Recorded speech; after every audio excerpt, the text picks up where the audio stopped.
Hey there, I'm estate planning attorney Paul Rabalais, and in this video, I want to give you the right expectation insofar as what to expect to address or discuss at the very beginning of the estate planning process. But first, I have a very special thank you. I need to show you something that I would not have without you. It's the YouTube $100,000 subscriber button, play button that I got in the mail a few days ago. I would not have this without my videos having been viewed more than 10 million times in the last few years. So thank you for watching and subscribing. This was an exciting milestone for me in my YouTube journey. Now, when people start the estate planning process, they often either don't know what to expect or they have the wrong goals. Where I have to shift people's expectations typically is when the first words out of someone's mouth are, I need a will, or I need a trust, or I need a power of attorney. When I hear that, I think to myself, we need to go deeper than that. You see, some people mistakenly believe that they are okay just by checking the box because they have a will or they have a living trust. But what you really want to do with your estate planning is solve a problem, protect someone, prevent hassles, enhance relationships. And that is not often done simply by getting a document. Now, when we dig deeper with people and pull out of them what they really want, we start to hear things like the following.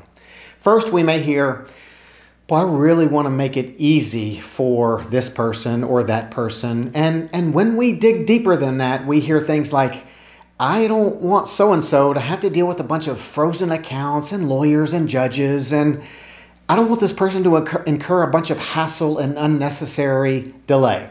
So there are some things we can do about that. And as I say, there are things we can do about that. Note that my next videos will address the solutions to these problems. But second, we might hear, I want to make sure that my spouse is taken care of. We have worked very hard to save and accumulate what we have, and I want to make sure my spouse will have access or will not have to ask for permission from certain people to take certain actions after I pass away. So there are things we can do about that. Third, sometimes we hear, I want to be fair to my children. Now note that fair and equal are not always synonymous. So we have to dig deeper about what you would mean as being fair to the children, both from a how the money gets divided standpoint and a who will make our necessary decisions when we can't or when we die. Fourth, we might hear, I'm not so sure all of my heirs should inherit in a lump sum because they might blow it. Then we often need to get to the root of why you feel that way so that a solution can be crafted that is in the best interest of that heir or beneficiary. Fifth, sometimes when we dig deeper, we hear, I want to protect my estate. Often when we dig deeper into that statement, particularly if it is a middle-class senior citizen, they are usually beating around the bush, implying that if they go to a nursing home, they do not want to lose their home and life savings. So there are things we can do about that.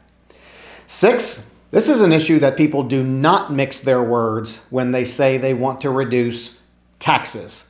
Often they'll say, I don't want that dang government to get a penny more from my estate than is absolutely necessary. So sometimes there are things we can do to help families avoid taxes. And seventh, we might hear, I want this specific person to make sure they have, and it might be a roof over their head after I pass away, or it might be, I want to make sure they can get a college education. It might be, I want to make sure they can have the resources they need to maintain a basic standard of living. So sometimes we have to make special arrangements or bequests for one or more particular heirs. Now, there are a host of other concerns or problems that surface when we dig a little. Might hear, I want to name guardians for minor children. I want to provide for my pets. Might hear, I want to leave something behind for charity. And sometimes we hear, I want to protect my assets from lawsuits. But the first seven I addressed are the ones that we hear the most and are the ones that, if they go unaddressed, they can really cause some pain in the future. So again, it's not enough in estate planning just to scratch some itch that you have by getting a document. Don't concentrate on getting this document or that document. Concentrate on digging deeper and asking yourself or being asked by another, really, what is the concern or concerns that you have about leaving behind everything that you've worked for in some form to the people that you care about the most? And because we live in an imperfect world, your solutions, which address your needs, may be unlike anyone else's solutions.